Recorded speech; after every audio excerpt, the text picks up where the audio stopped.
It's Tuesday on Your View. Welcome to the show. I am Muriah Afolabi Brown. As always, I have the ladies with me. Hello, YK. How you doing? Good morning, Muriah. Good morning, ladies. Good to see you. Good, yes. You know, I've now realized that people in Abeokuta are much saner than people in Lagos. Oh, why did you say? Why? Yeah. Why did Everybody's there. You know, everybody's so cool. Everything. In fact, twice when we were turning, and my partner didn't trafficate. People, taxi drivers were shouting, trafficate. In Lagos, who trafficates? You know, Even when you do, no one cares. They don't. Sane people. And honestly, That's where you are in Abeokuta. There's no rush. no. Yeah. We're not. There's Well, no rush. some of us Why- are what not I in the rich find area. that It's not in outside- GRA, yeah. it's Shabo. That's not the rich area at all. Outside Lagos and Port Harcourt, almost everywhere else in Nigeria is same. So sometimes when people say, oh, in Nigeria we're like this, I say, you mean in Lagos you are like this? So I want to congratulate Burna Boy and Whiskey for their Grammy awards. Yes, You know, my brothers have been nominated between them 5 times. Yeah. Whoa. Yes. So Femi 4 times, Shengu once. So, oh no, Femi 5 times because it was this one as well. So it was good that at Yeah, least with the somebody song. brought it. Yes. So we're happy. It's a win for Nigeria. It's an extremely Yeah. impressive time for Nigerian young people to see that a lot can be done in the entertainment industry, and we need to continue to support A lot young is even being done. Not that it can be done, it's being done. You know, young people are just going out there and... But sometimes they need support. You know, I had made a post that it's unfortunate that you have to always get that international recognition before you are appreciated at home. Your crafts, your gifts are not well, we're not well valued and I don't think reimbursed that in is Nigeria. true anymore. Especially with the I don't think that is Nigerian true, music. especially with the hip-hop music Yes. of today. They are appreciated here. You know, I'm talking about the revenue, the value, You the monetary know, value. Muriah is talking of Money. authority. Like You want to their compare American counterparts. Right? Are they making the same money like them Beyonce and then Burna Boy drives Jay-Z? a Rolls Royce. And that's like 0.000%. Now people are having this, they are going around with their songs. I've heard some amazing music, but unfortunately they don't have that support. They don't have the limelight. The They people that are didn't not get the getting that Burna Boy. support are the true, real musicians, the high life musicians, the jazz musicians, the ones that have bands, big bands. Yeah. But the hip hop, of hoppers, course, they are of making course, money. of course. Not even. So maybe it's more about the times then. Maybe the time. Yeah. But at least congratulations to Burna Boy. Yeah. How are you doing? And Anima? Whiskey. I'm fine. I got a report, a sad one, of something that I know is very, very prevalent on the Orile area of Lagos. Sari Gomu Secondary School, and most of the secondary schools on that side heading towards Orile, the young children and how they do what I call anti-school or anti-groups rivalry within school. There was a time I mentioned on the show that, someone used the cutlass on my car trying to drive through that place, and it was on a Sunday. And, yesterday they had a fight. People could not pass. They were throwing stones, cutlasses, wielding cutlasses in broad daylight in front of people. And this trend continues. I wonder, this is a school. Is it that the Ministry of Education in Lagos is not reporting this to the securities agencies around, or even the office of the governor has not taken cognizance of it, so that we curb it before it gets into cultism? So it's just worrisome for me how we continue to allow these things fester. And now on that Lagos-Badagry Expressway, there is construction. They're planning to have our U-turns as overhead bridges. So we have a turnaround bridge overhead. Don't don't take out the exit into the service lane for people to use. Yesterday I was stuck in traffic. I couldn't go. I had to turn back, and someone said I can't get on the service lane. So how do I get home? I had to personally accost the guys and take out this rope or whatever. I have to get home because I can't go the other way. And the Old Ojo Road is another exit. You allow terminals to operate. They completely take over the road. You are just stuck there. I think we need to make that issue another topic on the I need someone to cover it in such a situation and see what people go through. 5 hours just to drive through a 10 minutes drive. Who does that? Really, really painful. We even talk about Galil just 10 minutes. 5 hours. It took her 45 minutes to get to work yesterday. I've been feeling guilty every time Nima talks about her situation, because it's much better now for me. I mean, since they worked on it, the MP and Lagos State government worked on the trailers parking on the road. It's just been... Do you know what? Sometimes I come out, I'm wondering, has the rapture taken place? Because there's no one on that Western Avenue. You go back and forth and everything. but she's suffering it because I'm enjoying what from you to yes to them. Alaji Okochime called me that Nima, I heard yesterday talking about biking. Stop biking. I said, Alaji, but that's the most effective means of transportation where I live. It's the reality. That Saturday, I was stuck. And the solution was take a bike out of the community and then take a taxi. I love your outfit, Sha. Thank you, sweet sisters. Anyway, is that from Lumzi? The thing on your arm. Beautiful. Really lovely. I couldn't wear the neck piece and you can give them to me now. My bracelet and my... we have to... we have to go. Today is the commercial director. I know that we stopped giving birthday shout-outs to people because it was getting quite enormous and it was taken away from our banter. But today, we have to acknowledge the birthday celebration of the TVC commercial director, Ronan Redmond. Congratulations to him. Happy birthday. Happy birthday, Ronan. I know he's been here a few years now, and he's practically Nigerian because he knows the system. You know what I love about him? Yeah. He didn't, when everybody ran away, all the Igbos left Nigeria during COVID, he stayed though.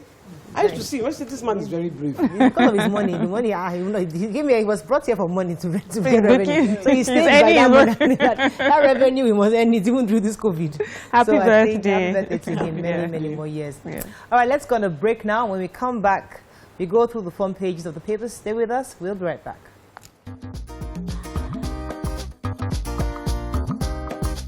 Stay tuned. Your View will be right back. All right, we're going to start with Punch this morning.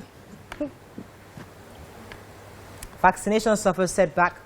5 more countries halt exercise. Suspected headsman tie Oyo farmer to a tree and kills him with a machete. Police go after OOU, I think that's on the business of Obanjo University students. Kidnappers, abductors demand 50 million naira. Ondo will support livestock plan but won't give land to herdsmen, says Akeredolu. Nigeria's public debt rose to 32.9 trillion in December, says DMO. Countries complaining about Nigeria's multiple foreign exchange rates, says Okonjo-Iweala. And be vigilant, we can't secure all schools, FG tells parents and others. How does the parents get vigilant? I don't understand. Either you just take your children out of the school or keep them. I don't know how. Who has that story? Who took that story? The Minister for State for Education was answering questions by journalists, and he said, he was asked about the security situation around school, and he said vigilance is the price all of us must pay, and then expanded it to say that the federal government can't secure all houses, all homes, was the quote in the papers. That Nigerians must also do their part. They must give out information if there's a threat. They must inform the nearest security agencies as quickly as possible. But even though those were his words at the time that he was given, considering the situation on ground, I would expect that there's a necessity now that that questions what level of security is around schools. And if you add it to the report of the NUT, that's the Union of Teachers, this comment, they should be careful around. Okay, major headline. Let me take the major headline. So 5 more countries, Spain, Germany, France, Italy, Holland, have also decided to pause on the AstraZeneca vaccine rollout, and that is because of the fears concerning blood clots as regards to those who have received the vaccinations. Although in Nigeria, the PTF is saying that we have no reason to worry because the World Health Organization is saying that it is safe, that these fears are not, there's nothing to show exactly that it is the vaccines that are causing this blood clot. That because even those who haven't taken these vaccines also have blood clots. So they are still advising that we should take the vaccines, and it says that it has affected the rollout too here in Nigeria because many people hearing these stories, prominent Nigerians who are also talking about the side effects, has affected people wanting to get the vaccine. South Africa has said that it's not effective in their own country. They're saying this one in particular is not effective. Yes, why came? They've given out 8,000 of the vaccines, and they are saying that the 8,000 that they are giving out, nobody has complained of any side effects, so we shouldn't be apprehensive. We missed the picture story. I mean, I'm not sure. Officials of the Nigerian Customs Service, Ogun 1 Command, during a display of marijuana and other hard drugs seized by command at Idiroko, Ogun State. We need to discuss drugs in Nigeria. Yes. Like, this is drug trafficking.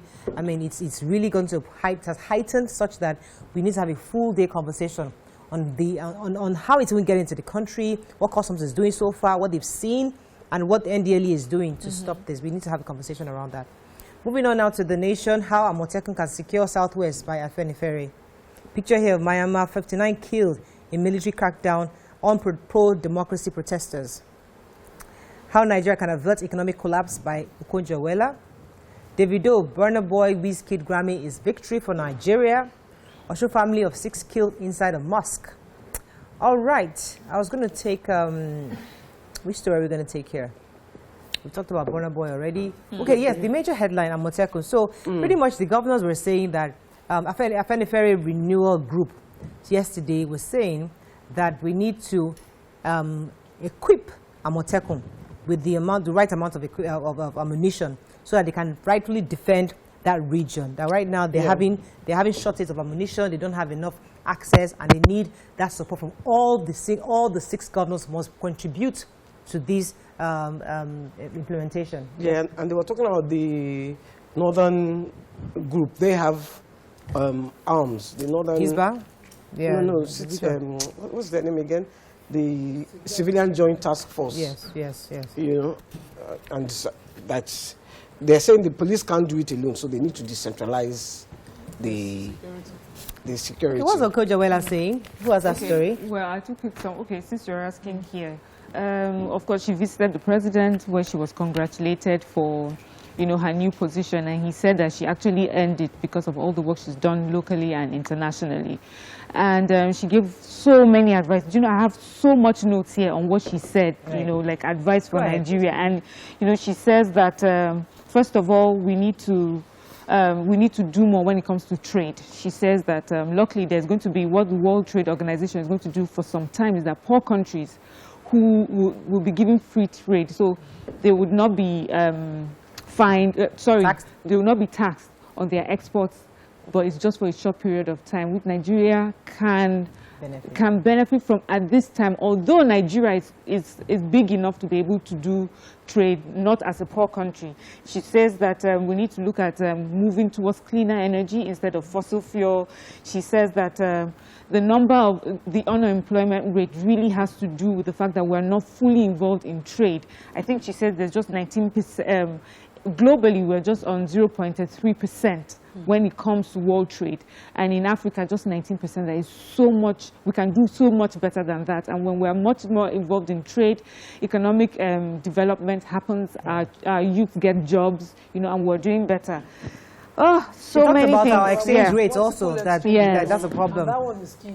She mentioned that we had signed a single exchange rate arrangement globally, but countries continue to complain about the different exchange rates that we have in Nigeria. We have black market, red market, all of that.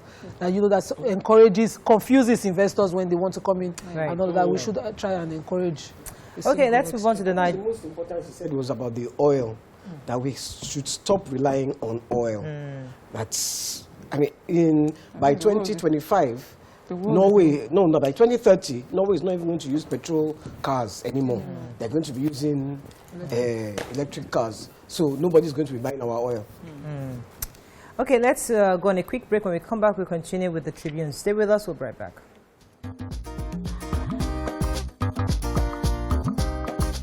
Stay tuned. Your View will be right back.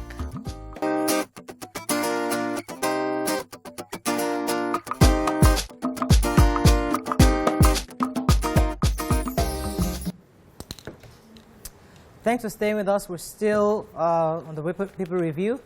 We'll move on to Nigerian Tribune. 23.18 million unemployed. No, 23.18 million unemployed in the last 6 months, says NBS. Wakili, police call for evidence. Vatican bars gay union blessing, says God can't bless sin. Bandits storm primary school in Kaduna, abduct 3 teachers. Safety not compromising use of AstraZeneca vaccine, says PTF. Kidnappers shutting down Nigeria's education system, says NUT. And let's find one more story. 2 OAU students abducted in Ogun. Let's take the major headline, the NBS report. What's that story? So I read it, but I didn't. I thought it would make a better, less talk, so we have an expert break it down.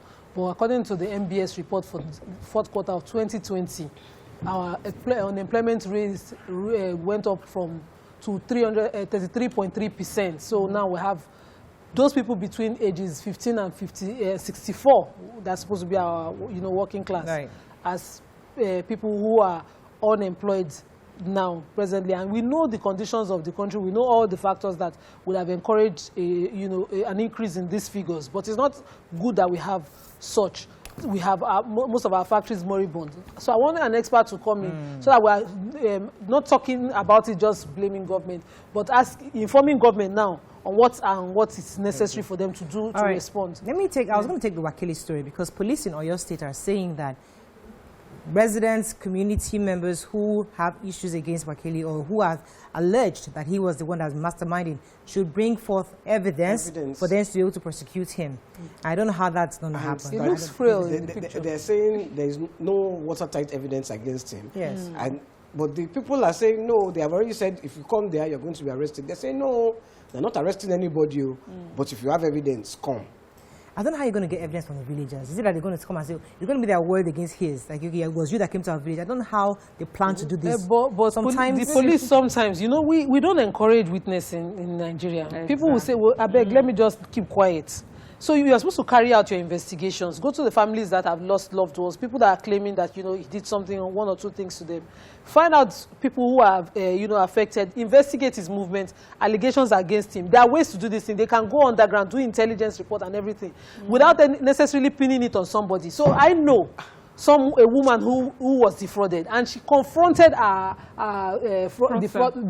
people that have defrauded her. She knew their address, was able to find it somewhere in Badagry, and all of a sudden, in the community where we lived in Obadore, she was murdered. Okay, let's the next day, because somebody released the address to the people that So let's move on. They should do things neater. Okay, Daily Sun. Kidnappers attack primary school. Cancels FG over Kama Act, hires 18 lawyers. Biafra Asari Dokubo garners more support. Cultists to spend 21 years in prison in Lagos. Grammy awardees, FG congratulates Burna Boy and Wizkid. And unemployed Nigerians now 23.18 million, says NBS. Okay, let's take the major headline. So yesterday, Rama Primary School, Magajinkari, that's in Benengwari in Kaduna State. These bandits came about 8:50 a.m. when the students had just resumed, about to start their day. They got in there on bikes. And of course, everyone scattered. As of when this report was given, they can verify that 3 members of staff were taken. There were 2 children that were missing, but it seemed that they found them now. So it seemed that they had just they ran off when that happened, but they have found them. So these 3 teachers are missing. Of course, the police says that they are right on the heels of these kidnappers, and they hope to rescue them. This is one of the boys that escaped said, I watched on TV, and he said he was the kidnapper fell asleep.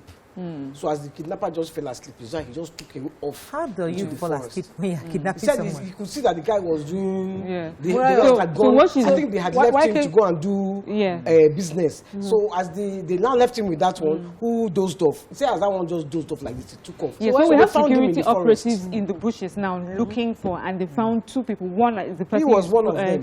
talked about, and then there's another little girl too who escaped from her bandits and was found. I think she was kidnapped like 3 weeks before she was found, and had to, Let's take the Lagos State cultist story. The governor of Lagos State signed the prohibition of unlawful societies and cultism of 2021 into law yesterday. This increases the punishment from I think for what it used to be to 21 years jail term for anybody prosecuted successfully or convicted for being a member of any cult. And then the law also gives a 15-year jail term for people who abet this, cultism. So some people allow their residents to be used. Some people see their children and keep quiet. Some people encourage it. Some people actually use these cultists to carry out certain things. So 15 years jail term for those who are seen to be aiding or abetting the cultic activities. And the cultists themselves get 21-year jail term. I think it's good. It could be strainer because we now have cultism growing into more major crimes in Lagos, just like the Sari Gomu I mentioned in my banter. Yes, and even in remember in that Aja Baduri area. Yes, you mentioned that last week. So notorious. And it's said that they are recruiting even much younger kids nowadays. Yeah, they are going lower, and it's usually drugs. So I wanted to say when White was saying a bandit slept off, a kidnapper slept off, probably was on trauma. Okay, moving on now to Daily Trust. School abductions endanger education in the north. This is a report by UNICEF. WTO concerned about Nigeria's foreign exchange. 2 dead, 160 hospitalized as strange disease spreads in Kano. FG to reopen Kano airport, and bandits killed 17, abduct 25 in Katsina. Like, I'm really tired of hearing these stories. The kidnapping. Yeah. Major headline. The National Union of Teachers are, decrying that this continuous abductions of school is certainly a discouragement to school education in Nigeria, because if you and up north, gradually but surely creating the fear of and lack of trust for security in those learning areas. And I love that the Daily Trust did a breakdown of it.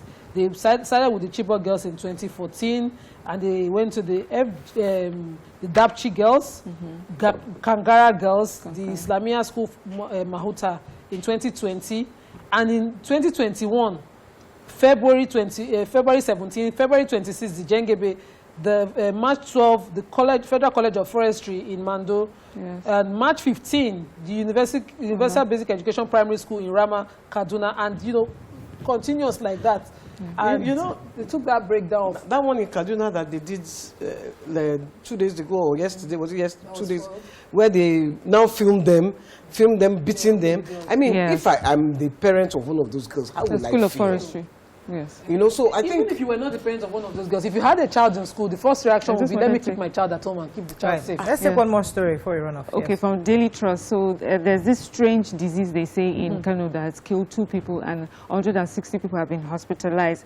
And they're looking at this particular mixed fruit and citric acid powder. So one of those powders that you pour in water and you drink, and that many people, the symptoms that they had was fever, bloodied urine, dark urine, and they had thought it was Lassa fever or some other form of fever, but it shows that. But now they're in the lab trying to see if there's any, if they can confirm that is those powders, but it looks like it's those powders that have been expired and being sold in the market. They've expired over a year, and they are being sold in the market. This thing has spread to over 8 local governments in Kano State. And so NAFDAC too has said that they've taken some of the samples and they're looking at it. I was hoping that they would just give us the name of this citric powder so that people are not taking it. Because we don't know, we just know that there's citric powder. So people will just stop all sorts of powders, but we need to know what the name is. Yes. I'm really worried, I'm bothered about this issue of education, especially in the north, because parents, I can almost understand what parents are going through. Do you take your children, withdraw them from the schools? Do you have them stay at home? Like, how does a parent feel at this time in the north? Even if they don't admit publicly.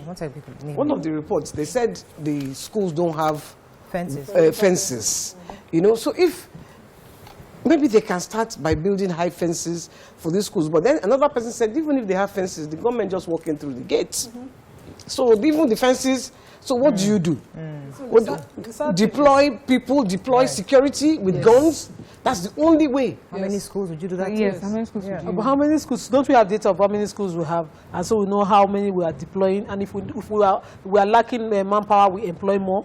And train people. We respond to it, but we just keep making it. And then someone said to me that private schools, that these people, they are going to public schools because private schools are well secured. Yes. I say even if parents don't admit it publicly, they'll be thinking it in their heads. I can't risk it. It's just for now. When we say it's just public schools, there was a time it was just schools in the villages or in the remote areas. They're coming into town now, so it's just a matter of time if we don't step up. And unfortunately, that's all we can take on Front Page Review. When we come back, our friends from Roulette Properties will be our guests. Stay with us. We'll be right back.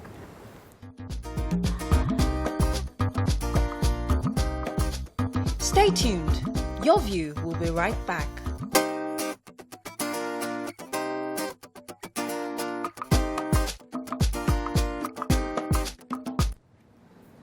When you put your soul in things,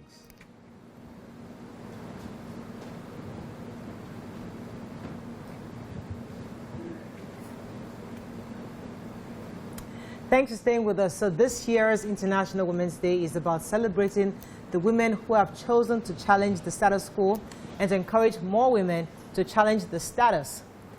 So, to celebrate, Rollard Properties have chosen 10 women who have challenged and done beyond the norm in Nigeria.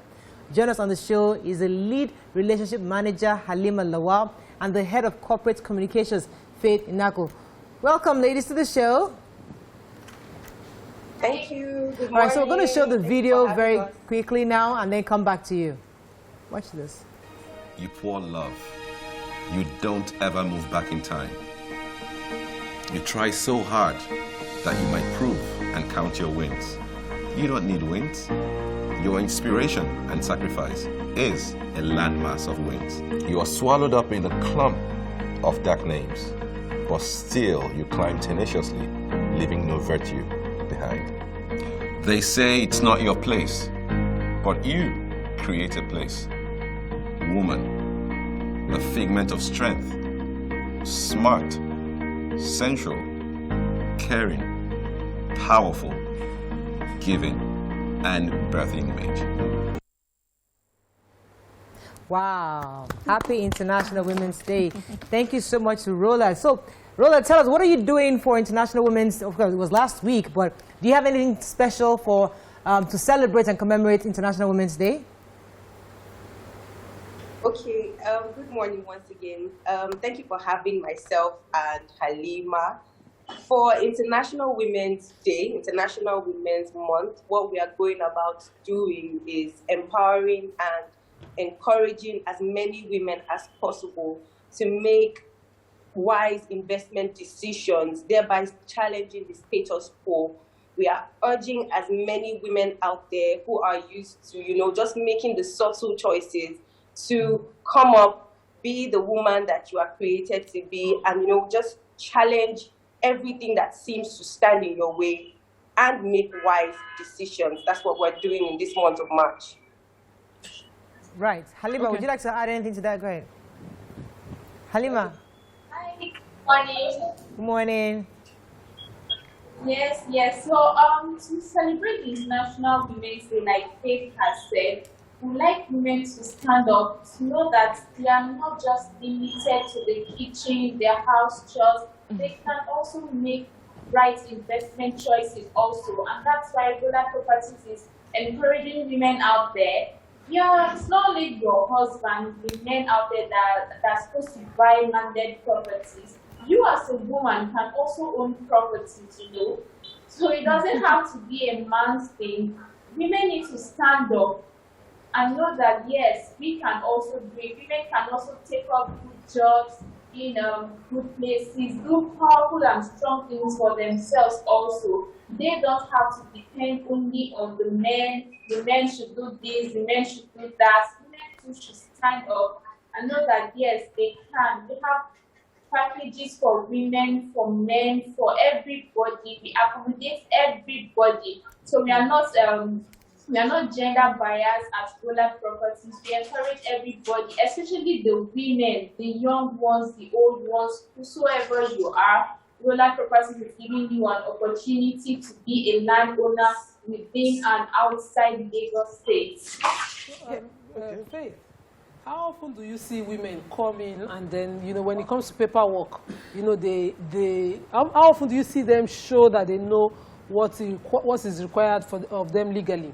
So sometimes when women want to buy, they buy a Mr. and Mrs. property without specifying who owns what. So their names are not spelled out. And some will even say, can I get my husband's, consent to own the property? How often do you see that, and what do you do to inform them on what the true position of the law is as regards them owning the properties? Okay, unlike before, we have steadily seen an increase in the number of women, single women, married women, who come into the office, to make inquiries. And what we have done is we have made sure we have a strong legal team that informs women, especially women who are not very much aware of documentation. We have them sit down with these women and explain to them the decisions they are making. if your name is not spelled out in the document, we let you understand the advantages of it being spelled out, the advantages of having your name shown there. So I can say boldly that there has been a steady rise in the number of women, and I mean not just married women now, I mean single women too, students, people who just entered into the work environment, coming into the office to make inquiries and actually make these purchases. Okay, Halima, you mentioned when you were speaking, you said that Roland is also encouraging women to make better investment and financial choices. What are the things that Roland is providing right now that would encourage a woman, and you think a woman is able to invest in right now with Roland Properties? All right, presently, Roland Properties is actually offering affordable real estate solutions even to women, to everybody. But specifically for women, we are giving out discounts as much as 15% discounts when you purchase a landed property with Roland. And then we are giving up to 24 months payment plan. So you have the option of doing installments for 6 months, for 12 months, for 18, or even for 24 months. What if you default after 24 months? Sorry, I didn't get that. What if you default after 24 months? Okay. If I have this payment plan and then something happens. Oh, okay. So while we do not pray for any eventualities, what we do is we encourage people who foresee that they might not be able to make such payments, meet the time, to let us know. So you can send in a mail. And of course, we are human beings. Nobody saw COVID coming. So we try to be very empathetic with people. We can have discussions on it and then decide the best way to move on from there. So remind us again, where are the various properties Roland have available for Nigerians to participate in? Where, and what's the minimum requirement? So I'll leave Halima to answer that. All right, we have properties at different locations suited for different purposes. We have properties within Lagos, within Ibadan, and within Ogun State, respectively. And as it is, people buy properties for different purposes. We have people that buy properties, landed properties, because they want to have a roof over their head.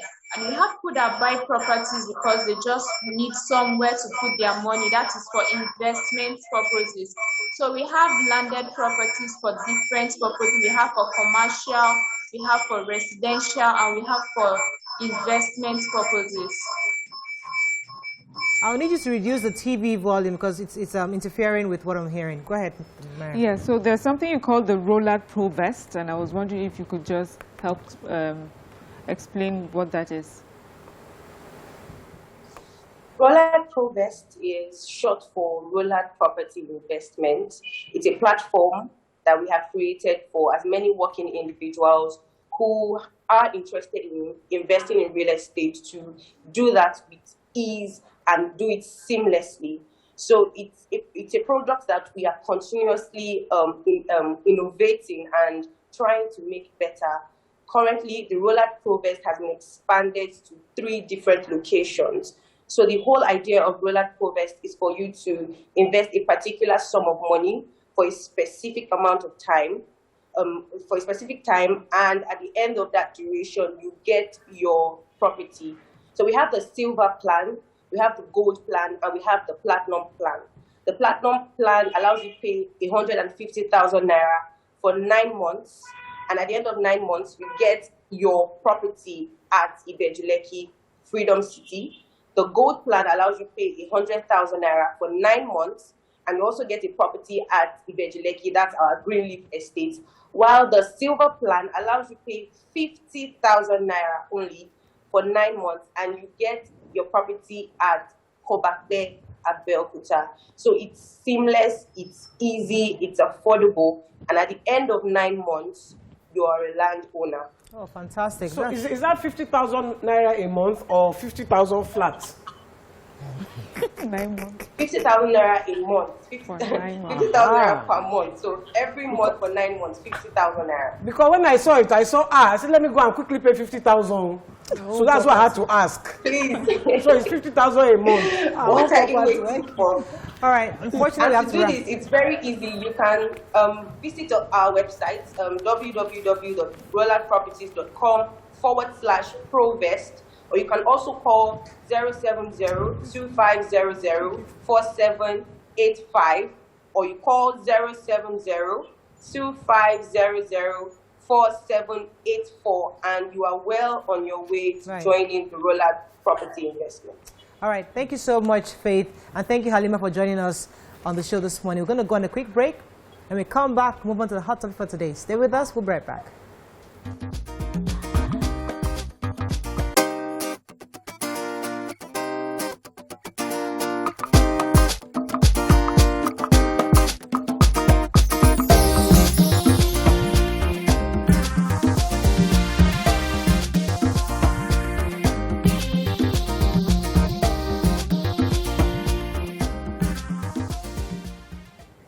All right, thanks for staying with us. So at a time when retired primary school teachers are being owed their entitlements, report has it that the Enugu state government is planning to provide life benefits running into billions of naira for former governors and their deputies. That's the story that we saw last week, and it's continued till now. And some of these benefits, and I would like to read them. This is about 12 million naira medical allowance annually for the surviving spouse, just in case the person passes on. Is a life pension for him and the deputy. They also have 3 vehicles to be replaced every 4 years. I think that's almost standard. Condolence allowance. So condolence allowance equivalent to annual basic salary. And what other benefits? Sorry? The annual basic salary of the incumbent governor. And so Serap and others have obviously objected to this. And this has been pushed by the House of Assembly. So it's not the entire government. It's just the House of Assembly pushing this bill. It has passed second reading. And they are worried that this bill should not be passed, especially during these times. We're just all reviving from COVID. The economy is still trying to get itself together. And here is the House of Assembly proposing to give this kind of benefits. These are billions of naira benefits to the family of the governor and the deputy. 51% poverty rate in that state. 51%. And you want to 5 out of 10 people. Then you want to now collect all the money. In fact, what happens is to pay all that money, the state goes into debt. They borrow to pay. They borrow to pay. So you see. My own, I will say it again. You see, all our public servants, if we pay them minimum wage, like 30,000, it is only the people who want to serve that will go there. When you are paying them, so if I know that I'm going to earn such astronomical rates, what will I do? I will use all the money that I've saved to make sure I enter there. And when I use all the money that I've saved to enter there, I will make sure I collect my money times 3 or 4 or 10. Also, what the conversation I want us to have is, what is the rationale for having this kind of protection for a governor? What is the rationale that a House of Assembly would think or reason to propose this kind of bill for these kind of eminent personalities, I would say, or even VIPs? What is the rationale? Let's think about it, because we all have to see. There's no rationale. The only rationale is that so that when it's my turn, I will get the same thing. That's the only rationale. That's the only thing, because I've thought about it in different ways. People who have worked 35 years in service, when they come out, they don't get nearly half as much as what we are talking about here. What they are proposing is 9 times the salary that they get as governors, is what that they are hoping to get when they become former governors. Look at the first thing that even came to me when I said, what in the name of kleptocracy is happening here? I mean, we talk here we are always talking about states depending on federal government for for allocation. We're talking about how states are supposed to raise money, raise revenue. we have not heard that conversation. We have not heard that because we have done this, and the Enugu state government has decided that this in such a way will raise the revenue that would sustain former governors and deputies. Do you understand? It would have made sense that, okay, this is what we're putting in place so that when we do have former governors and former deputies, this will take care of them. Meanwhile, what have you thought about the people? The normal people doing work day in, day out. What have you said about the salaries that's accrued to them every month? Here we are with NLC constantly arguing about how much people should be earning per month. Governors, you've come back to say that you cannot afford it, but here you are sitting there and talking about billions and billions of naira, not to just you, but also your wife. If we can prove that she was your wife during while you were governor, we're talking about free medical services for you and your family. Even if you die, I mean, she will get it every year. And then we're talking about domestic staff. Then we're also talking about cars that we change every 4 months. A regular Nigerian does not change their cars every 4 months. 10 years, Nigerians are driving very old cars. Every 4 years. My car is 10 years old. May 24, it should be 10 years old. Yes. So the point, so, guys, Nima, let me let you so I'm wondering why they have to change cars every 3 to 4 years. 4 years. And you have 3 cars. 3 different cars. Yeah. You know, Is the purging of our mentality that we have to talk about. I mean, we all know this is bad. Is how we need to totally change this thinking. That is what That's what this conversation is about. Stop giving them big money. Yes, Stop. give it as a solution. Yes. They will keep on. Then the other thing, when they get into power, leave Holy Bible, leave Quran, give them Shango and Kini. That is the only way. Because let me tell you, as religious as Africans are, we still have that fear of our own. So if you make them swear on Ogun or Shango, well, they will think, in fact, when they even steal it, they will hear Shango shout, hey! They will drop it. Nima, let me hear your initial thoughts on this. On the rationale, there's no rationale. You know, as I said, I was saying to myself, jab question, nobody can answer, except that, you know, we know it's obvious greed. But you said something yesterday that we're not focusing on the most influential part of leadership, which is the House of Assemblies. This one crony of the governor has had a meeting with the governor. How do we secure my life for life so that I don't come outside and I become irrelevant in office? So that I can become godfather of the state. And that person goes and moves the motion on the floor of the house, brings a bill and proposes a bill, and they're debating it. That they even consider to debate it. Goes to question our houses of assembly. You know, every time when I go for Kanu's house of assembly, when there's an issue, and you seem like you're completely disrespectful of the house of assembly, they don't know their power.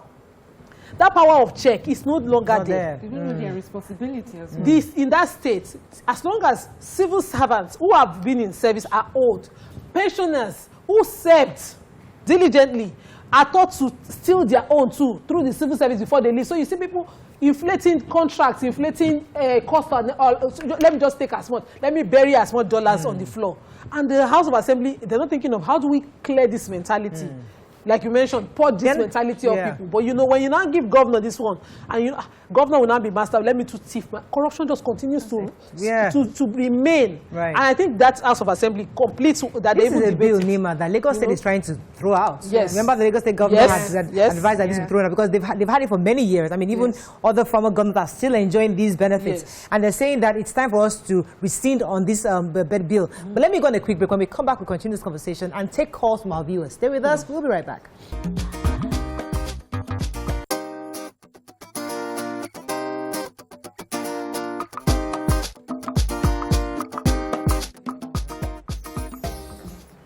Thanks for staying with us. So we'd like to get calls from our callers.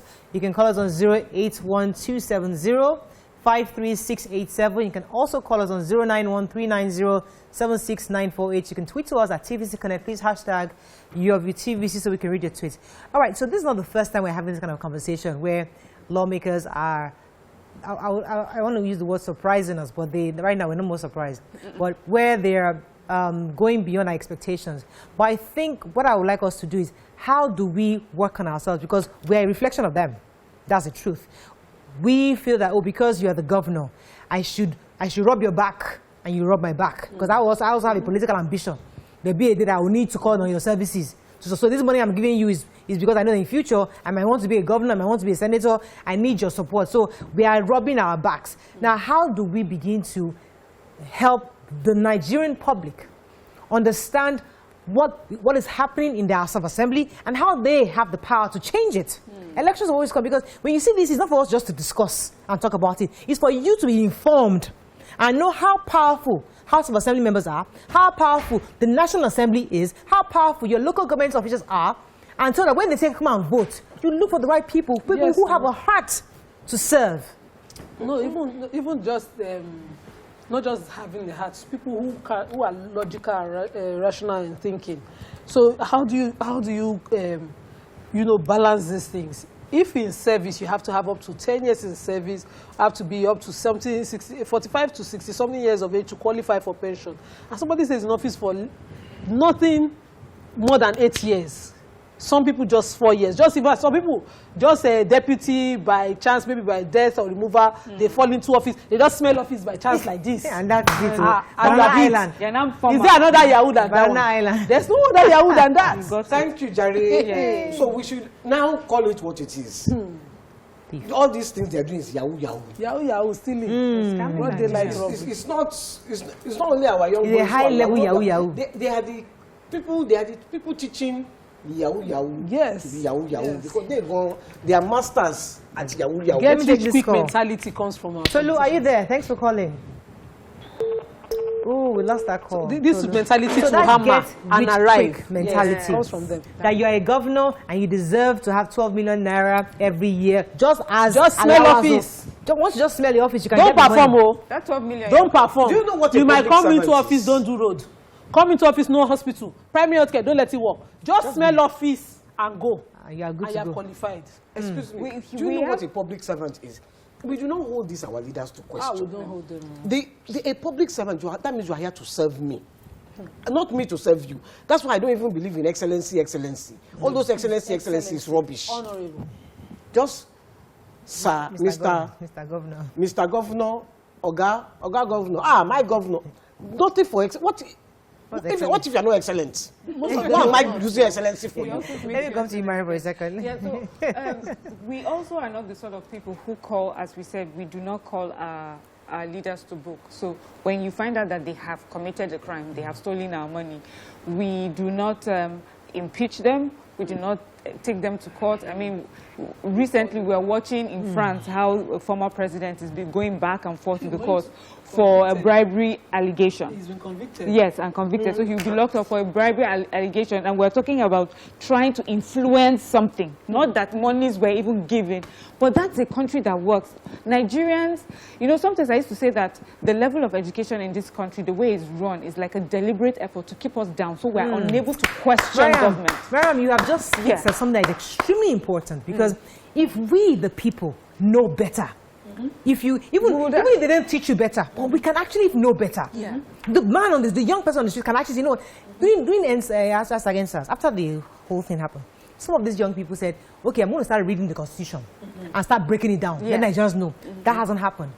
Not because maybe there are different factors. I'm going to help you. I'm going to teach my colleagues, my young people, what your rule, what the laws are. So that when you are equipped with that, you can say, okay, this House of Assembly, I want to, what's the word? I want to vote you out. I want to recall you. I want to recall you. That's the word. And it's not rocket science. And it's not, we say, if it's 12,000 votes, I'm going to get, I'll find it 12,000 votes. Petition. So if we can even do that, we let these lawmakers know that, don't think your seat is permanent, though, because we now know the laws. And we are going to do everything to recall you. You know the funny thing about recall? So it's mostly for the lawmakers. And when you want to recall a lawmaker, look at the number of votes that he got office with. Okay. And that's the percentage that you rely on to get about, sorry, I can't remember the exact percentage, just a bit of that amount back. Most of them, during those elections, we don't even show up. So we really do not need the entire constituency signatures to remove them. So if a man got in by 10,000 votes, and maybe they said maybe 10% of the 10,000 just did about usually 2,000. But we now make it so difficult that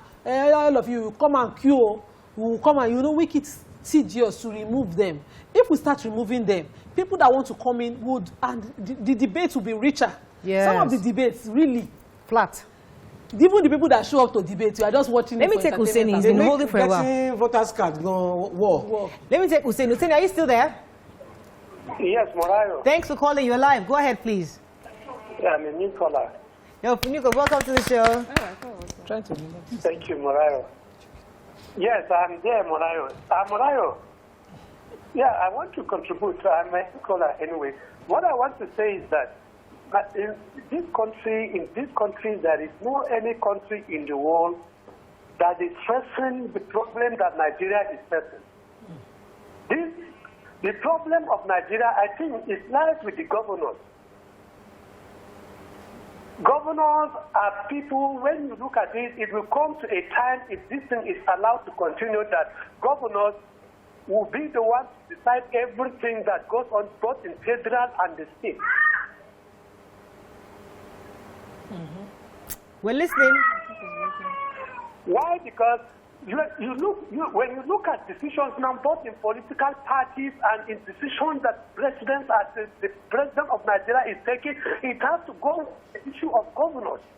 If you go to the National Assembly, governors would influence decisions from the senators, members of House of Representatives.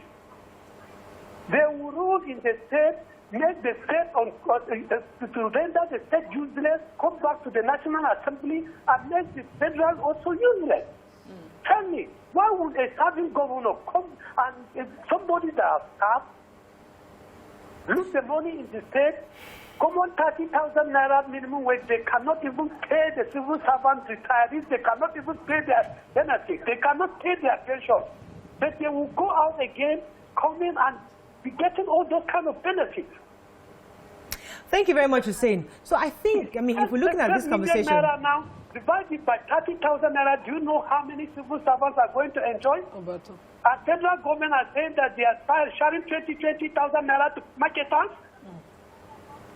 All right, thank you very much, Hussein. So let's remember the states that yes, let's remember the states that said they were going to repeal these laws and they continue. They've been existing. Of all of them, Zamfara, Lagos, Kwara, and Imo at the time. Those states had, the governors had said no, these laws will be repealed. Only Zamfara successfully repealed theirs. The others said they were doing it, and we've not heard about the completion of it. So I would like to see them remove it so that the trend, because it was a trend. Once they started it, all of them started following, securing themselves. But don't you think we even need a national law that restricts these kind of privileges based on like your revenue or the benefits you get or your perks of office should be commensurate with the kind of revenue you're getting in your state? So if your state is not self-generating, if you're not making any money and you're waiting for a federal allocation, you have no reason to accept some of these benefits or be eligible for some of these perks. Like your wife collecting 12 million naira every year if you die.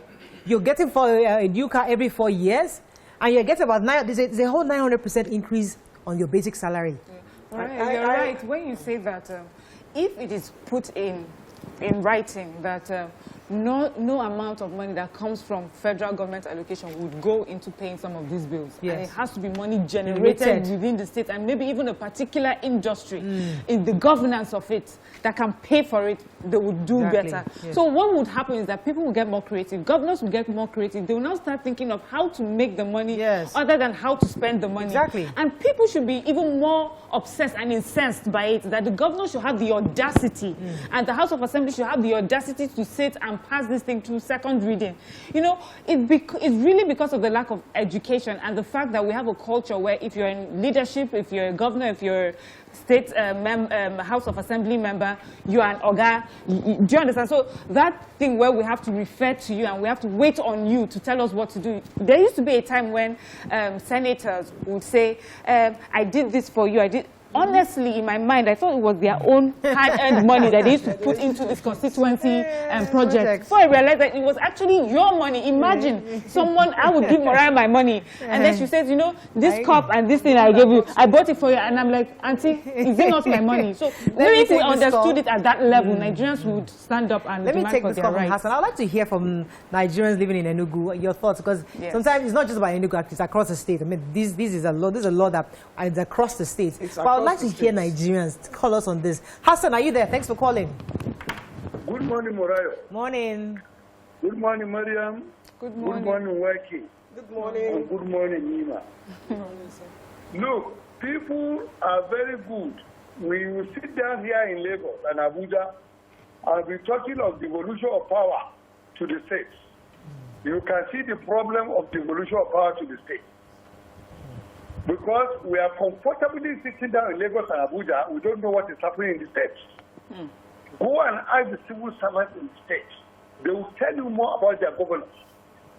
They will tell you more about the misgovernance going on in the states, about the personalization of power in the states, about the monopolization of power in the states, about the privatization of power in the states. Power resides 100% with the state governors. You cannot get anything, even 5 million naira check, without the blessing of the governor. And let me tell you what you don't know. People that are calling for all these restructures to the state, this is what you will see. You are putting money in somebody's pocket, those governors. Only few governors, they are not up to 3 or 4 that are performing in Nigeria. So they are not even worth sampling. Hassan, Mr. Hassan, let me ask you this question. So I hear you, but don't you think it would be better if the struggle was decentralized? So the Enugu people or the Lagos people are not saying, oh, federal government took our money. They know that it's been decentralized, the power has been decentralized, so the target now is the governor. So all the struggle of... Sorry? I heard you. Morayo, are you telling me that there will be no restructuring after restructuring? Are we going to end our life struggling to get our rights from people that are not responsible, are responsive to our problems? I'm telling you the truth, though. Even the state police we are talking about, there's nothing wrong, you understand, if we agitate for a better police. When we will have state police, you understand, the governor will take charge and they will continue to do the same, what we are experiencing in the hands of federal police. I'm not saying federal police are good. Let me tell you, let us work for the best for ourselves. If you take it to the state, I'm telling you, you are robbing Peter to pay Paul. May God help us. All right. Thank you very much, Hassan. No, Mariah, there used to be a time when we used to shine a torch on the State House of Assembly, even just the Senate in general, the legislative arm. And I think I remember one of them sat here and says, why are you always attacking us? Have you looked at the governors? Do you understand? And for them, is if you just take your eye a little off us, you understand that where most of these things that happen, where monies are being misappropriated or used for selfish reasons. But what has now happened is that there used to be a time, well, I don't know if there used to be a time, but it's supposed to be that they provided checks and balances. But what we have is that there's a whole political class. Yes. So whether you're executive, judiciary, legislative, as long as you're in the political office, you're one group of people. And then we, Nigerians, are another group. And I see it also in the way when during this COVID, where the elite will have their mask on, and then the masses are there in their numbers, all crowded up. So the elite will always take care of themselves. The political class will always take care of themselves, and then they leave you, the masses, just screaming and chanting, not realizing what... I wanted to say was, look, you see, a lot of these House of Assemblies, they are mouthpieces of the governors. Yes. They do the governor's bidding. So they are not there as long as the governor is there to tell them, do this, do that. They will do anything that governor says. The governors don't have opposition. Right. Because they change positions. You're governor, then you become senator, then the senator becomes governor. So they're just keeping seats for each other. I'll come to you, Nima. Let me take this call from Mike. Mike is calling back from Wales. Good morning, Mike. Are you there? Hello, good morning. You're live. Go ahead, please. Morayo, I think the problem we're having in Nigeria is just that the people we vote into power, they are not just responsible. As Fela would say, he said, this is why your government, reclaim more government, 90 days. Now, if you look at it, these are the same. In 1999, when we started this republic, a caller on Ray Power, I remember vividly, once said that the reason why a councillor is being paid higher than a professor is because when they get to power, they don't want them to steal. But here we are today, we pay them huge amount of money, they still steal. Now, the painful part is that even as they are stealing this money, when they talk, they don't talk with sense. They just talk and you get angry. These same people, if you give them the key to the vault of World Bank, I'm telling you, they will run World Bank dry and nothing will happen. It's so painful. They don't, 30,000 they cannot pay. Divide that amount that they want to be using to buy car every 4 years. See the number of people that we pay off. Why do we have all sorts of vices everywhere? It's because our youth are not busy. We don't keep our youth busy. That is why we have vices everywhere. Keep them busy. When they've gone to work, they work in fact. Tired to go and be shouting one place. Don't be focused. But today, what do we have? They have the money, and at the end of the day, they cannot work freely. It's so painful. Right. It's so Thank you very much, Thank Mike. you. Bye-bye. So you see why it seems like I keep going for the lawmakers. It's at this time when we are, negotiating up or down the 30,000 minimum wage. Some states are saying, and now some states in the House of Assembly, somebody is trying to propose how it will be regulated, removed from the exclusive to concurrently, so that states can also, negotiate what they can afford.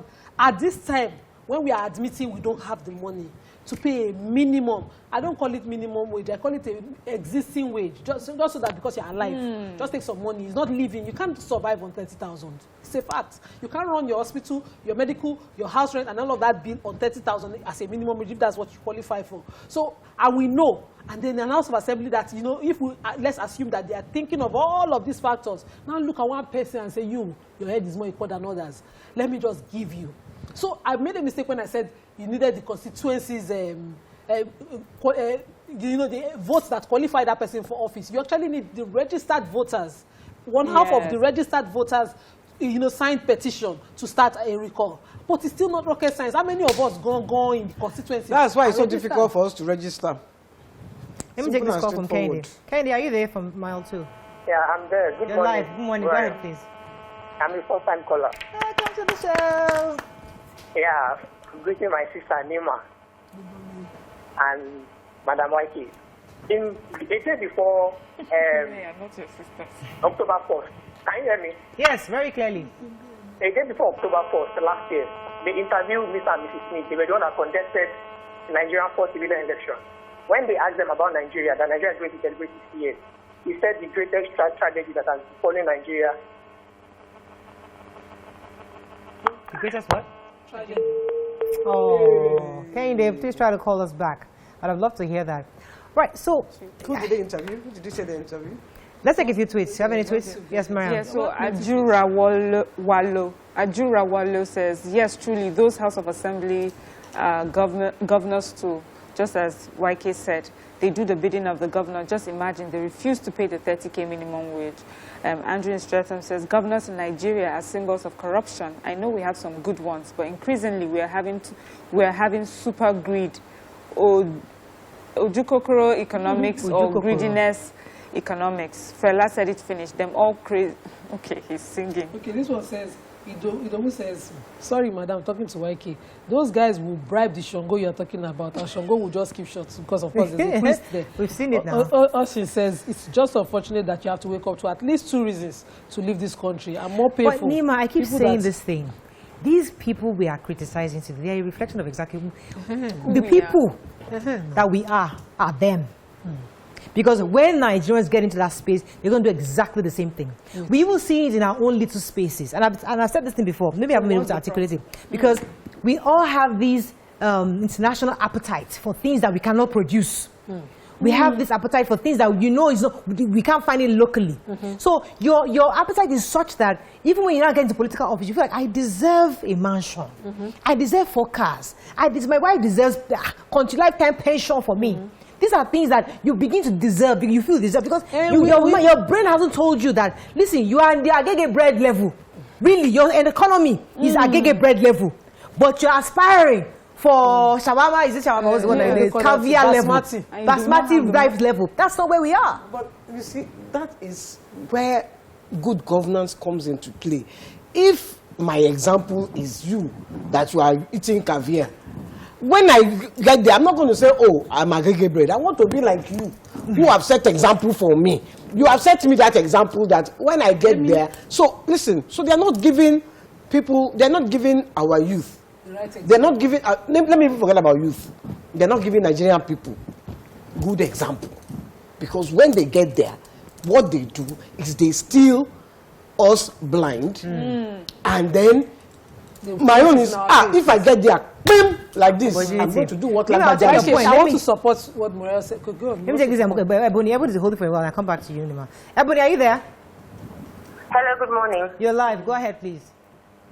Good morning, ladies, beautiful women of your views. I'm a first-time caller. Welcome to the show. Thank you.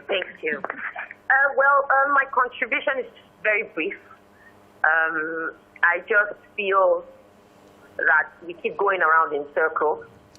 That's what the country has become, and it's not we. It's just the politicians. It's the politics we play in Nigeria. My husband says something every time. He says the Constitution is the problem. That if that part of the Constitution, that 1999 Constitution, can be abolished or rewritten or something, then things will work out. But the thing is, no matter how you try to look at it, if the government is not doing something that they know the masses will go against, then you go against it, then they're bringing something that is going to divert your attention for some time, something irrelevant that people will just start talking about, just to take your attention away from what they are doing.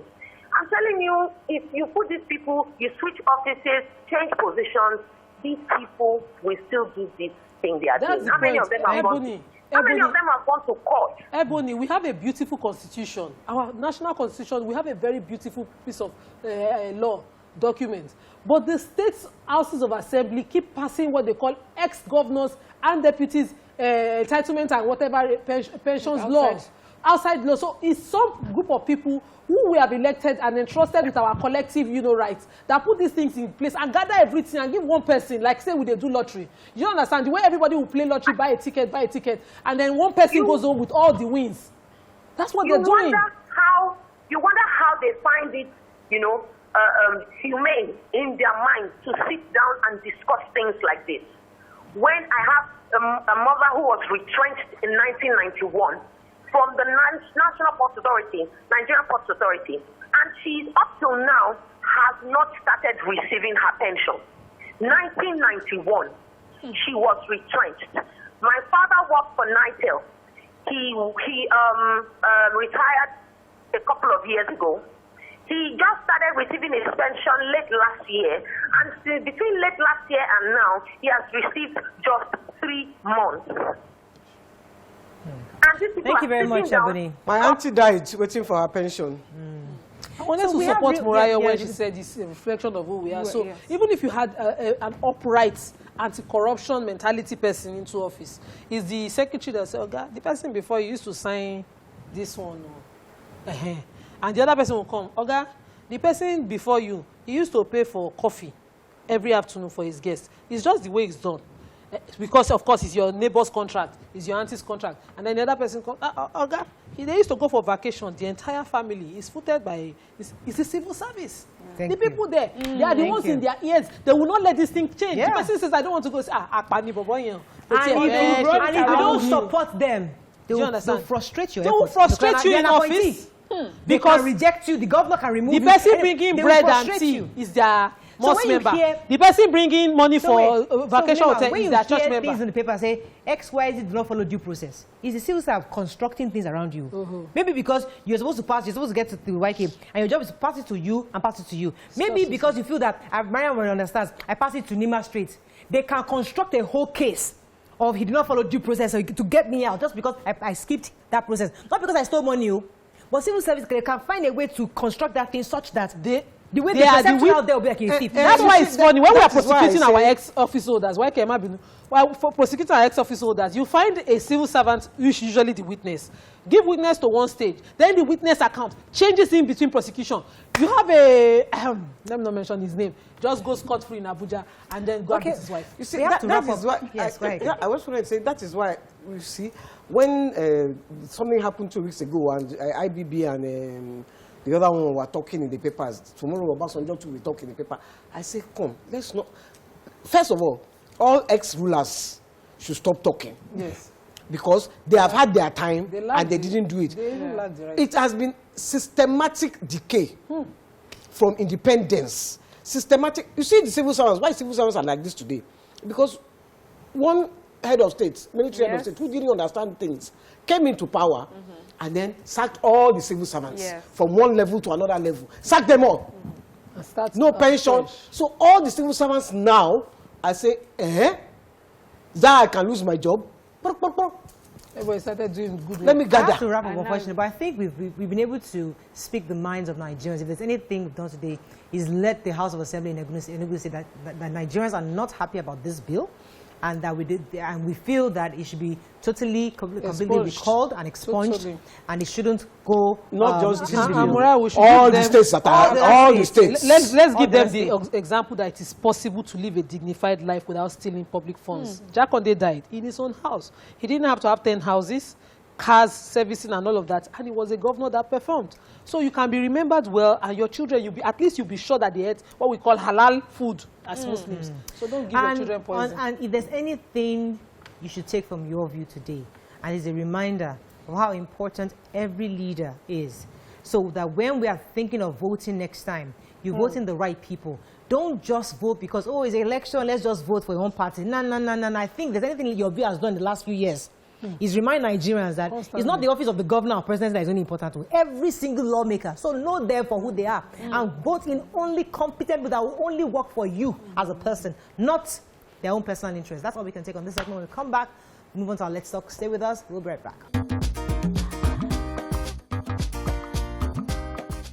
Stay tuned. Your View will be right back.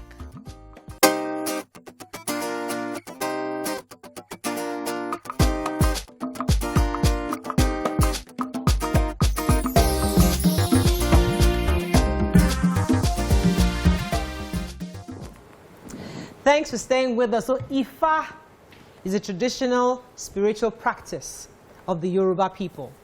It has entered the global spiritual marketplace with thousands of worshippers on both sides of the Atlantic coming to Nigeria to learn about Ifa. Join us on the show is Ifa Korede, and the Resi founder, the president of Obakeye Temple, and Issa Gray, who is a temple member. They're both American tourists, and they're in Nigeria to learn about Ifa. Welcome to the show. Thank you. All right. Welcome, yeah. So, tell me, how did your interest in Ifa start? And what made you come to Nigeria, especially Africa, to find out about Ifa? My journey particularly started, I would say, at the beginning of my life. To sort of shorten the timeline, I'd say probably about 23 years ago. I had friends whose families were into traditionalism. They were Isheshe people, but they never really forced it on us, pushed it on us, or, but they would say little things. Oh, if you're having car troubles too often, it might be Ogun that you need to talk to and find out. But they wouldn't necessarily tell us much about who Ogun was outside of saying that. And then it would be on us to start our own research and our own journey. As time went on, I just realized that for myself again, that I needed to understand how my forefathers thought, how my forefathers solved problems. And I wasn't going to find it looking to the West. I wasn't going to find it looking at Europe. I wasn't going to find it looking at the Middle East. I had to go to Africa. I had to come to Nigeria knowing that a lot of us that are African Americans were taken from the western coast of Africa. Yes, they have a lot of us taken from Central as well, but definitely from West Africa. And that's where it started. I said I had to go back to the ground zero. Okay. So you know what makes your visit quite interesting is that in most Nigerian homes now, Ifa and the traditional religion is not what is being encouraged or practiced. In fact, in some houses it's completely banned. You cannot even have a conversation about it. And to have Americans coming to this place, like what exactly are you hoping to learn? Just apart from just being back to the motherland, what exactly about Ifa are you hoping to take with you and use in your day-to-day life? I'll say two things. One, my mother always had a saying, and still has a saying because she's still alive. She said, you should never like your friend's house more than your own. The other thing is that we're looking to understand, how do we become centered? How do we understand this world? You know, they have a lot of great thinkers who ask these, what they call existential questions. What's the meaning of life? And so coming to Ifa, we can ask that question and get a definitive answer. It doesn't leave us pondering indefinitely. So understanding of ourselves. Right. And then to be able to solve the issues of the world. Right. Okay. So for me, the way I see religion is about justice, fairness to all, you know, a way to get our ancestors, our creator, like Mikey calls them, or God, like is called in across other faith. But have you found anything that is untoward, any strangeness in your study of Ifa? Like most Nigerians will say, no, there's nothing about it that is good. Have you found anything that is not good, that is not shocking, that you find in your own sense of just fairness as unfair? No, absolutely not. You know, we can find greed, we can find mischief, we can find anything like that anywhere in the world, because those are human setbacks. Those have nothing to do with the system. So as far as the system is concerned, what I find is high science. What I find is physics. What I find is theology. What I find is philosophy. What I find is pharmacology. That's what I've actually found over the course of, let's say, 23 years. Consistently, again and again and again and again. Did you say 23 years? Yes. You've been practicing Ifa, so you are an actual Ifa priest. Yes, ma'am. And the lady, she is your student, if I'm right? Yes, I am. So can you tell us your experience as a student? As a student of Ifa, it's definitely been a system that has managed to project a bit. I can't hear you. And I can't. Go a little, lean in a little. What'd she say? Lean in. Oh. It's been a system outside of me growing up Catholic that has given me more responsibility and accountability for my own actions and behaviors. It really, the tenet of Iwa Pele, good character, has definitely been my direct motivation to wanting to learn more about the practice. Ifa Korede, I want you to tell Nigerians who have completely abandoned this practice of worship, tell them what you found in Ifa and why you feel that, or why you might suggest that Africans should continue to re-embrace this practice of worship. What I found, as Issa was saying, is accountability. There is no pie in the sky. There is no boogeyman under the bed. It is, how do I feel and what am I going to do? And that's it. And that's so freeing. It can feel difficult to people that want to blame something outside of themselves. But what I have found in Ifa is, again, I have the resources to do the thing. The Creator is inside of me. God is inside of me. Edumare is inside of me, as well as around me. I can interact with the whole world. I can interact with wind and water and trees and flowers and animals and cars and satellites, right? Because it gives a connectedness. It shows you and demonstrates that we're all one. that this whole earth, it's just a big ball, and we're all on it. And we all have to figure everything out together. Right. And I would ask my Ifa students, and I would say to them, well, how many months is in a year? And they say 12. I say, how many months does it take to make a human? They say 9. I say, where did the other 3 months go? I said, it's found in every other person. None of us have all the answers, but it's in the collective. And I would say to native Nigerians born here, I would say, please stop running. You're tiring yourself out for no reason. Be settled in your way. Don't enjoy somebody else's house more than your own. Right. And so I wanted to, was as you were speaking, she was pointing towards us with other religions. But I wanted to ask, what the English call karma is very, very, it's a very strong, force, existing way in Africa, in our traditional ways. Have you seen, a person come to full term? Because the way I studied traditional religions in Nigeria, when a king, for instance, does something sacrilege in my own Benin tradition, something would certainly happen. There's no atonement that can happen.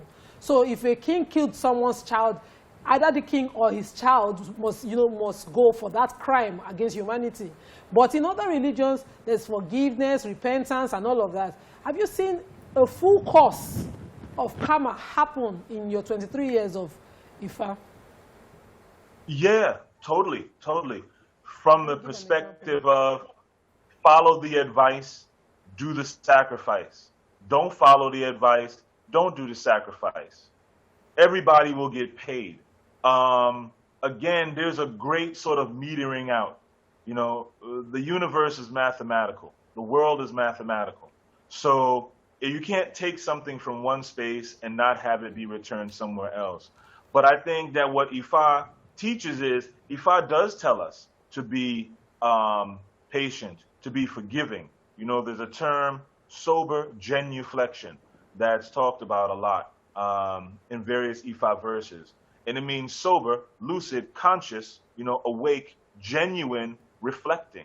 And we're not the creator, And Ifa also will teach us, it says, just because somebody is wicked, I know I was listening to the earlier part of the conversation, you're talking about how the misappropriation of funds by the government. Ifa says that just because a person is wicked, it doesn't mean that they won't live to be 100. Just because a person is a villain, it doesn't mean that they won't be rich. And so I think that's something that's really important to understand, because in a lot of Western religions, they will say, if you have money, God loves you. If you don't have money, God hates you.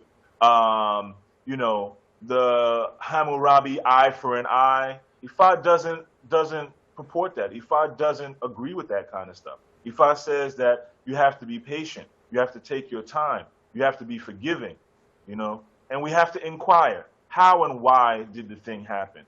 How and why did we get to Let me get a few more questions in for you. Go ahead. So a few people will be watching this and thinking, no way. And this is why.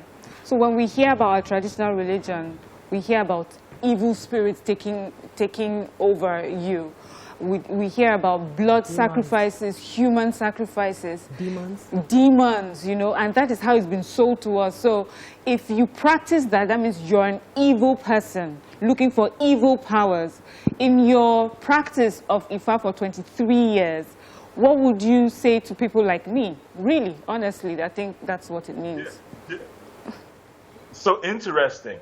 How come nobody goes to the grocery store and burns it down because they sell frozen shrimp or frozen chicken? How did that chicken get frozen in the store?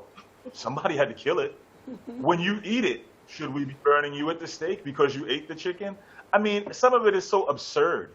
And if we really want to get into it, and again, no disrespect to anybody, but if we listen to the words, when we talk about human sacrifice, Ifa says you cannot use human parts. That's something that anybody that goes through Ifa initiation will be told automatically. We do not deal with humans. But, interestingly enough, if I go to, my grandfather was Anglican, eat the body of a man, drink the blood of a man, and you will have powers. Who's really dealing with that? Is it Ifa people or is it them? And that's basic. And there's a term called cognitive dissonance, which means that even after I give you the truth and the fact, the person will still have in their mind some sort of fight to just accept truth, accept reality. And that's what I find a lot of the time, which why I would say again to Nigerians or to anybody, African Americans or whoever wants to look at Ifa, understand that Ifa comes from a place of, I don't have a problem with you because it's all God. Right. But everybody else, other people that might say, well, I don't like this or I don't like that of your particulars. All I care about is how you treat me when you see me in the street. Okay, let me what ask you want you to do in your house, personal business. Yes. Let me ask you something, because I've been quite personally now, I've been quite curious. When I see sacrifices made by people like you, yourselves, and you put this nice bowl in a corner piece, or no, they put them at a three-point junction. And then I'm just asking the question as regards sacrifices made to Ifa, to the priest, to any god, and to any god, because from our own perspective is like the dogs and the birds and all the animals that they want coming to eat it. So you're giving the sacrifices, the god is not going to come down to eat that sacrifice. So help me understand it. So maybe because you're in this practice, you can explain it better to someone like me. For me, it's almost irrational giving sacrifices, physical sacrifices, to a god that you can't, that's not going to come and eat the food. So here's the beautiful part. I love your question. So here it is. What we're really talking about is semantics. We're talking about the order of operation. When you call meat halal, you prayed on it first, then you killed it, then you ate it.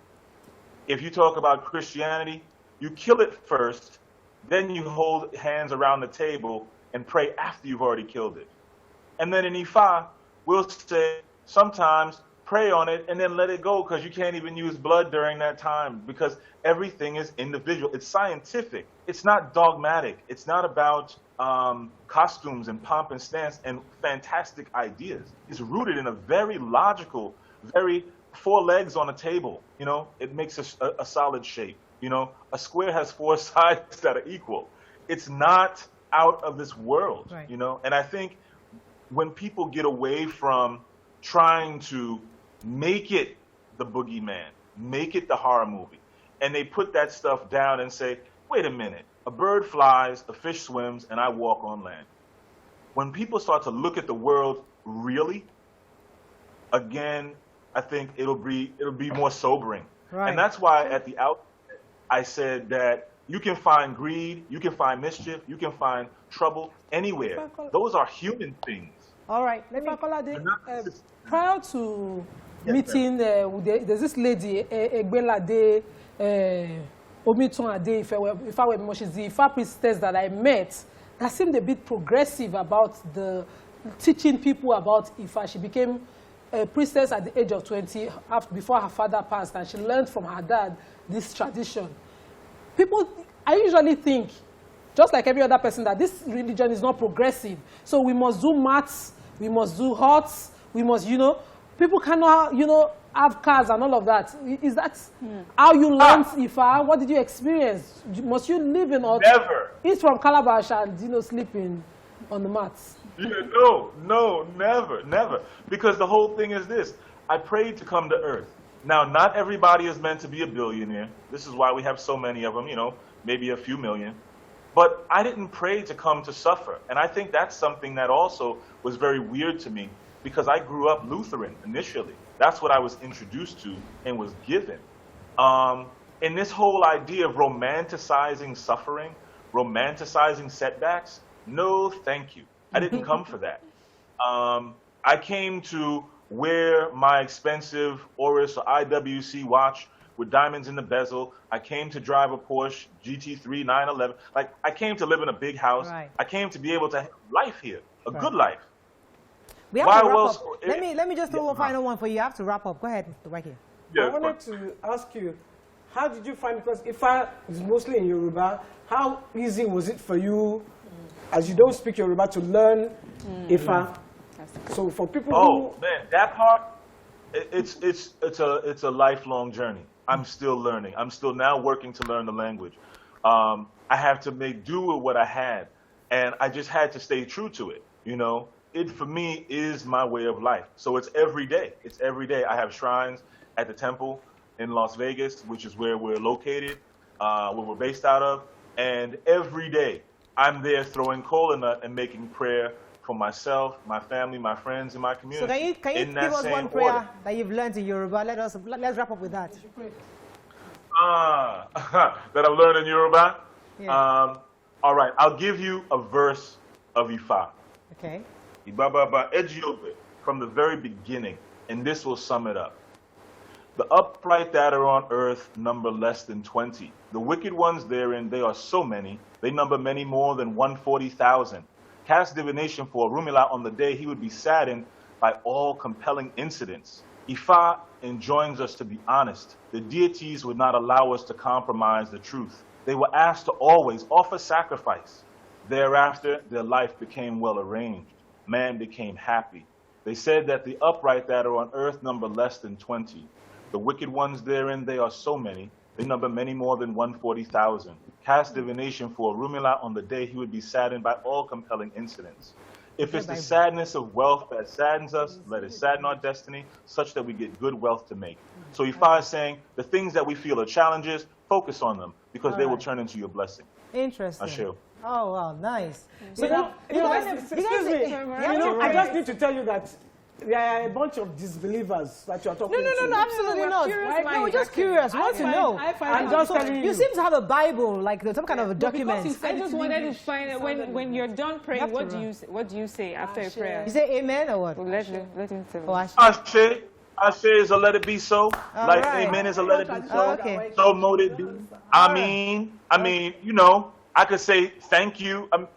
Those things again are more the clothing. Thank you so much, all of that is the clothing. We have to wrap up at this time. Thank you so much.